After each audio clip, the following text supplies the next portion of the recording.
Nahmaduhu wa nusalli wa nusallimu ala rasulihil kareem, amma ba'd.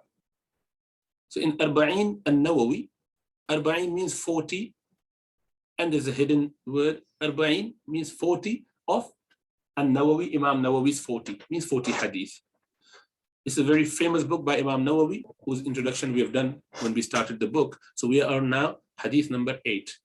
نحمده ونصلي ونسلم على رسوله الكريم أما بعد فعن ابن عمر رضي الله عنهما أن رسول الله صلى الله عليه وسلم قال أمرت أن أقاتل الناس حتى يشهدوا أن لا إله إلا الله وأن محمدا رسول الله ويقيموا الصلاة ويؤتوا الزكاة فإذا فعلوا ذلك عصموا مني دماءهم وأموالهم إلا بحق الإسلام وحسابهم على الله رواه البخاري ومسلم. So Imam Bukhari and Imam Muslim both narrated this hadith, and many other Imam likewise. A hadith that is reported by Imam Bukhari and Muslim is called Muttafaqun alayhi by majority of scholars standard. Means Imam Bukhari and Muslim agreed on the authority of this hadith. So Sahih hadith, obviously. They both brought this hadith in their book from Abdullah ibn Umar. Ibn Umar, when you hear word Ibn Umar from Sahaba, Ibn Abbas from Sahaba, Ibn Amr ibn al-As, Ibn Zubayr, all of them are actually Abdullah ibn Umar, Abdullah ibn Abbas. They called Abadillah, Abadillah, many Abdullah. So these are Abdullah ibn Mas'ud, Abdullah ibn Mas'ud. So they are Abdullah. So mashallah, a lot of many Sahaba, when they found out that the best name, more beloved name, so Allah subhanahu wa ta'ala are Abdullah and Abdul Rahman, they got their children with those names. They named their children one after the other. There were more than 200 Sahaba who were called Abdul Rahman. Amazing, isn't it? And they almost everyone had in their family, if they had children, obviously. If they have a girl, obviously not. And if they didn't have any children, then they couldn't. So they then had their grandchildren having those names. So they had that much concern for following the way of Rasulullah sallallahu alaihi wasallam. Although it is not must to have your children name as Abdullah or Abdul Rahman.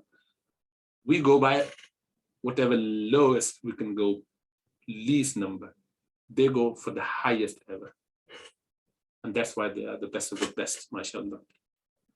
So on his authority, he said that Rasulullah sallallahu alaihi wasallam said, I have been ordered to fight against the people until they testify that there is none worthy of worship except Allah, and that Muhammad sallallahu alaihi wasallam is the messenger of Allah, and until they establish the salah, pay the zakah, and if they do that, then they will have gained protection from me for their lives and property, unless they commit acts that are punishable in Islam, and their reckoning will be with Allah subhanahu wa ta'ala. So that's the meaning, but we explain that inshallah ta'ala later on. Today we will talk about Abdullah ibn Umar. Abdullah ibn Umar, the companion. As we normally do, that we just go through the Sahabi, which is the narrator of the hadith. So Abdullah ibn Umar radiallahu ta'ala anhuma, the son of Umar al-Faruq, Umar ibn Khattab al-Faruq radiallahu ta'ala anhuma. Both of them, may Allah be pleased with both of them. So he was born in Makkah in 610, Common Era. His mother was Zainab bint Mad'un.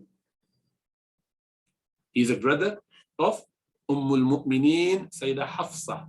Hafsa, Sayyidina Umar's daughter. That is why Umar radiallahu ta'ala anhu's agnomen of kunya is Abu Hafs. Abu Hafs. Hafs' mother. Hafs' father, sorry. Abu Hafs. Okay. From an early age, Abdullah ibn Umar, he was very keen to learn deen. He was so much in company of Rasulullah sallallahu alaihi wasallam. Obviously born in a family like this. He wanted to attend the Battle of Badr and Uhud. Rasulullah sallallahu alaihi wasallam said, no, you're too young. He was only 10, 11 and 12. He turned 15 in the Battle of Trench. And that's when he was allowed to be in that battle. So he was 15. Before that, he was so young. But then he joined Rasulullah sallallahu alaihi wasallam for all the battles and all the expeditions. He was so particular about following every step of Rasulullah sallallahu alaihi wasallam, to the point that he would perform salah. If he found Rasulullah sallallahu alaihi wasallam did there, he would do there. In the same way, he would try to copy and imitate Rasulullah sallallahu alaihi wasallam the most, to the point that once, when everything was sorted out and things were very smooth, he got someone who knew the way Rasulullah sallallahu alaihi wasallam migrated the path of. He took the same path and he would sit down where Rasulullah sallallahu alaihi wasallam sat down on the journey to answer the call of nature.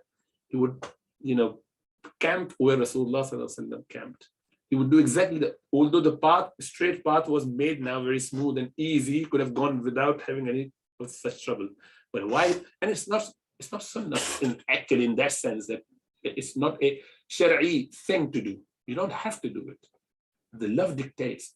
I said, Uthman radiallahu ta'ala, once he saw Rasulullah sallallahu alaihi wasallam walking in front, Abu Bakr and Umar and other companions and Ali and others were following with Rasulullah sallallahu alaihi wasallam. They were just ahead, and he was following them. And wherever Rasulullah sallallahu alaihi wasallam's blessed footsteps were, he would put his feet on them. So he would just seeing where the steps are and following the footsteps. This is how much love they had for Rasulullah sallallahu alaihi wasallam. One of the companions, he found Rasulullah sallallahu alaihi wasallam with his top button of the shirt undone. He left his button undone for his life. He would never do it. He saw Rasulullah sallallahu alaihi wasallam once in that state. He said, I'm just going to copy it.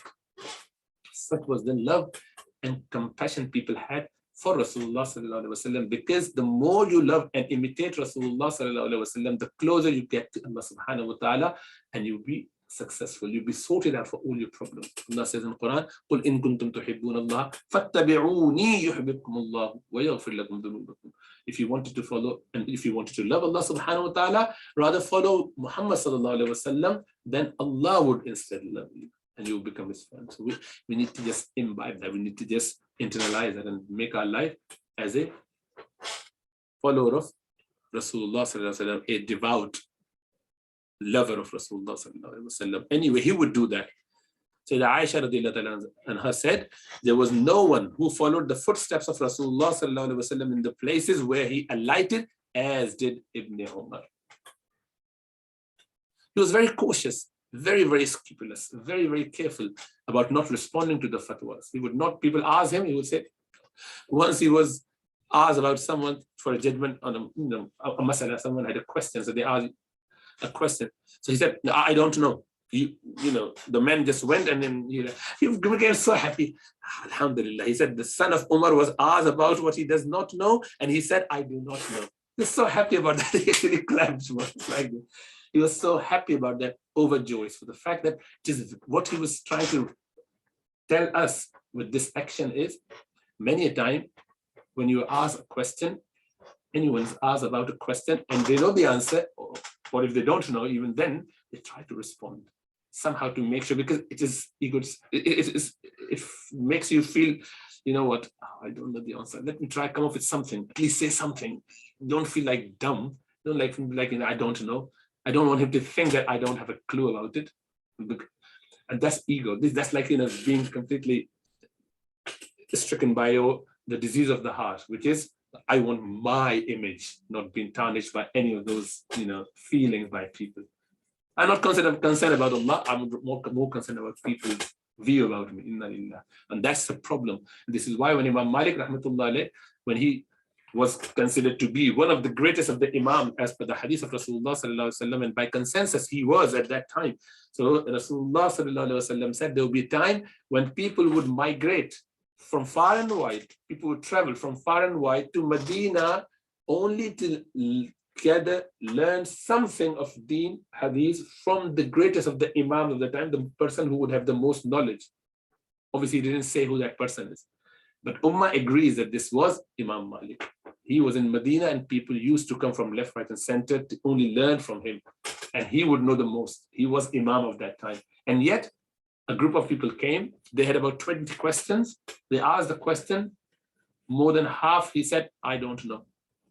More than a third, sorry. He said, I don't know the answer to it. And they were like, but you should know. I said, no, I don't know. So people then said, he was considered to be the greatest of the Imams, and yet he doesn't know the answer to that. So someone clarified, that is why at least he knows his limitation. We are so ignorant that we don't even know that we don't know. We try to respond. And that's our problem. So he was happy about this because Sayyidina Umar radiallahu anhu once said, there are three sources of knowledge. He said, Quran, Sunnah, and I don't know. Knowing that I don't know is a source of knowledge. And that's a very important source of knowledge. Unfortunately, we do not have people like that today. The people want to respond to everything, whether they know or they don't know. They just don't want to face this, idea that people would say that he didn't know the answer to this. Muftis are, mashallah, the true mufti would be the person who would never be hasty about giving fatwa or giving masla, telling masla. Unfortunately, the situation of ummah is that even the ignorant, or even those who are not even scholars, let alone being mufti, they would give fatwa without, I know it, I can answer, I just know it. Inna lillah. We need to be very, very careful about this. He was very, very careful. That is why he was offered this post of being qadi, judge, by Sayyidina Uthman radiallahu ta'ala. Uthman radiallahu ta'ala, I want you to be qadi. Imagine, such is the status of Sayyidina Abdullah ibn Umar. Uthman is way high. He's Khalifa. He's now saying, Ibn Umar, I want you to be qadi. Amir, please forgive me. He said, please, I'm fearful that I may make mistakes. I don't want to take responsibility. He was so meticulous, so, careful about this. Amazing man. All the Sahaba were like that. So he said, Usman said, okay, then don't disclose it to people. Don't say that I've even offered it to you. Let them know later on. Otherwise, what would happen if you tell people, then people would think, oh, we can refuse the Khalifa anytime. People shouldn't refuse Khalifa. I'm only allowing you because I know why you're refusing. But you're not supposed to refuse Khalifa. So he said, that's fine, but don't tell people that. Otherwise, many people would not want to perform the duties. So who would do it? I can't do all of these things. And when I am asking you to do something, you should do this to support the system. But here it was okay. So such was, and he would stand up in prayer at night time for long, long hours. He's called the brother of night. Akhul Layl. Why was that? Once he asked about a dream to Rasulullah. The dream, he wanted to ask Rasulullah sallallahu alaihi wasallam, but through his sister. And sister is Hafsa. So the wife of Rasulullah sallallahu alaihi wasallam, he said, oh, my sister just asked this question. He did. And after that, Rasulullah sallallahu alaihi wasallam responded and said, Abdullah ibn Umar is a very nice man. Very nice man. If only he prayed tahajjud. If only he stayed up in tahajjud. Means he hinted at the point that I know he's very good in all respects, except that he does not do tahajjud. And he was young, obviously. Remember, he was only 15 in the Battle of Trench. And 6 years later, Rasulullah sallallahu alaihi wasallam passed away. So he's 21 when Rasulullah sallallahu alaihi wasallam passed away. He might be 16 or 17 at the most. And yet, at that point, he wasn't waking up for tahajjud. And Rasulullah sallallahu alaihi wasallam said, if only, Abdullah is a righteous man, if he only prays more at night, maybe he does only 2, if he did 4, or a bit longer, Sahih al-Bukhari. And he heard this, and from that day, he never missed his Qiyamul Layl. He would do it regularly. Is that what my Rasulullah sallallahu alaihi wasallam want me to do? I would do it. Not asking, is it fard? Since it's not fard, I'm not going to do it. Since it's not must, I'm not going to do it. I would rather do something, whatever I enjoy. Generosity. He was very, very generous. Very generous. Ayyub ibn Wa'il al-Rasi, one of the Tabi'is, he recounted an incident. He said, Abdullah ibn Umar, he once received 4,000 dirham and a velvet blanket from the Baitul Mal. The following day, Ayyub saw him in the market, and he was buying fodder for his camel on credit. He didn't have money to buy it. He was like, he went to the family. Obviously, he didn't dare ask the teacher, ask the imam. Rather, he went to the family and said, oh, children, I just saw your dad and your father was asking. He had 4,000, dirhams yesterday, silver coins yesterday. What happened to them? Why is he now haven't even got money to just buy fodder for the animals, for horse, for camels? So they said, oh, yeah, but he got it, but he distributed it within the night. Like, before morning, he just distributed it to all poor people. To the point that he is not left with anything. Such was the generosity. Isn't that amazing? That's what he and the Sahaba would do, mashallah, in the path of Allah subhanahu wa ta'ala. He was a renunciant. He would stay away from dunya. He was not at all in dunya, as none of the Sahaba.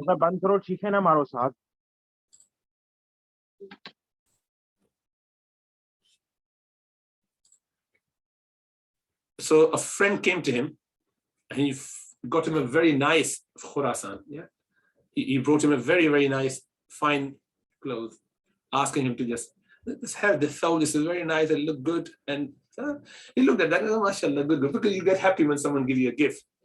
And then when he touched it, is it silk? He said, no, it's cotton, very fine cotton, according to their standard. And for a while, he was a little bit happy. And then he said, you know what? I'm afraid for myself. I fear that it shall make me arrogant and boastful if I had that clothes on. And I don't want to be dying as a person who had any atom's worth of arrogance in their heart, because Allah does not like those people. Inna Allah la yuhibbul mutakabbirin. So he did not wear it. It was perfectly fine, a gift, a halal gift, but yet such was the status of these Sahaba. They were not there for dunya. They would just only live in dunya for bare minimum. We live for dunya. They have dunya to live. And that is why we will be affected by the fitna of Dajjal. Maymun ibn Mahran, he relates this. He said that I estimated the words of everything which was found in the household of Sayyidina Abdullah ibn Umar. There was a bed, a blanket, a carpet, and that's it. And I just gathered it all and valued it. It was less than 100 silver coins, which is perhaps in the modern term, 10, 15 pounds, 20 pounds, 50 pounds maximum. Nothing like that. Everything was just so cheap and old and like used. They were not bothered. Even if it was like 100, if you want to consider 1 dirham equal to 1, which is not actually, but I think six reals equal this. So some, maybe a little bit more or less, whatever. Even if it's, I don't know exactly how much would that be. Say 100 even. So what? Whole house, everything that you possess, 1,000 even is nothing. We have one iPhone, which is more than 1,000 pounds. We have cars. What? Finally, a quick story about an incident. Once Abdullah ibn Umar anhuma, he was in the outskirts of Medina with some companion, and he stopped there to have some food. So they're just having food. A shepherd passed by. Says, Assalamu alaikum wa alaikum assalam. So come and join us for food. I'm fasting, he said. He said, oh, so hot. In that desert, hot, scorching sun day, why are you fasting? He said, but you know, he said, yes, I regard these days as an opportunity. Shepherd, I want this. This is an opportunity to gain extra reward. As Sayyidah Aisha once said, when they said, you're so old and frail now, why are you fasting in hot days? Said, because when the stuff is expensive, there will be very few buyers. It means the reward is so great that I want to buy it now. Means I want to fast in summer, but there will be only few people recorded as the person who fasted today. It's so hot today, let me fast. He was taking that opportunity to fast on a day, Nafil fast, not Ramadan fast, by the way, so he could get the extra reward. Ibn Umar was very impressed. So, mashallah. So then he wanted to test him, see how righteous he is. Is it just that he is good with his practice, or he's really, with regards to the haram and halal, very clear as well? So, sir, okay, why don't you sell me one of your goats? I wanted to buy one of your goats. And I'll pay you good, actually. I've got good money, because the shepherd didn't know who he was. He said, and I will actually give you some of his flesh. You can keep it with you later on, you know, a leg piece, and have your iftar with that. He said, yeah, but they don't belong to me. They are my masters. So I can't sell it because it's not mine. So, but he wouldn't know. There's so many goats. One of them is less. You can just say whatever. He wouldn't even count. Then he kept saying, فَأَيْنَ اللَّهِ فَأَيْنَ اللَّهِ. But where is Allah? Is Allah not looking at me? Is Allah not watching? How could I do that? And Abdullah ibn Umar was so happy and so joyous with him that he went to Medina and he found out the person's address and everything, sent someone to free him, and he released him. So you just go. I want you to just, guys like you, people like you shouldn't be enslaved. You just go and work your way. And there are many other, it's just so amazing. This is Abdullah ibn Umar. Ibn Masud, one of the companions, the senior companions, he said he was older and he was senior, obviously, in rank. He said, among the young men of Quraysh, Abdullah ibn Umar had the greatest control over himself. Isab is the name of the book by Ibn Hajar.